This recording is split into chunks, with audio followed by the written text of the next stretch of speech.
The acting assistant chief of a Montana fire department has a pretty good idea what caused a fire that burned 40 acres Wednesday.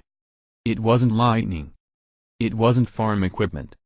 It wasn't arson. It was a hungry hawk with dinner in its claws. A dead hawk was found burned and it had contacted the power lines, said Dave Lee of the Black Eagle, Montana, Fire Department. The amazing thing is it still had a small snake gripped in its talons. It isn't unusual for birds and squirrels to cause fires, Lee said. A bird catching a snake before meeting its fiery end is. It was just awesome, said firefighter Kira Vanisco, who snapped a photo of the charred bird underneath a power pole. I wasn't expecting to find a hawk with a snake in its claws still. The bird was toast, but its talons survived, and they remained gripped around a foot-long bull snake even in death. Because of its condition, Vanisco couldn't make out the species of hawk, which was about the size of small cat. California, intense Northern California wildfire creates a firenado. He's a crispy critter, she said.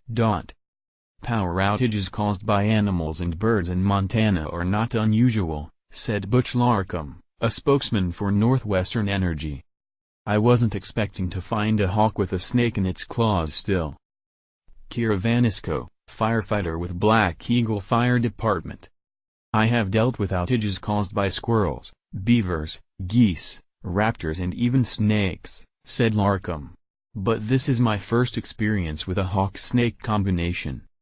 During an outage in the Helena, Montana, area about 6 years ago, a deer fawn was found in a power line after an outage, Larkham said.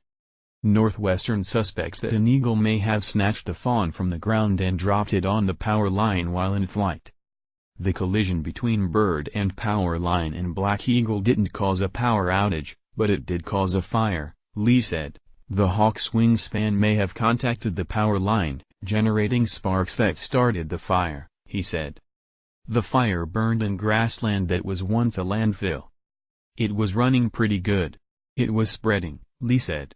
We got it stopped before it crossed the coulee and got into stubble, which is stalks of plants left sticking out of the ground.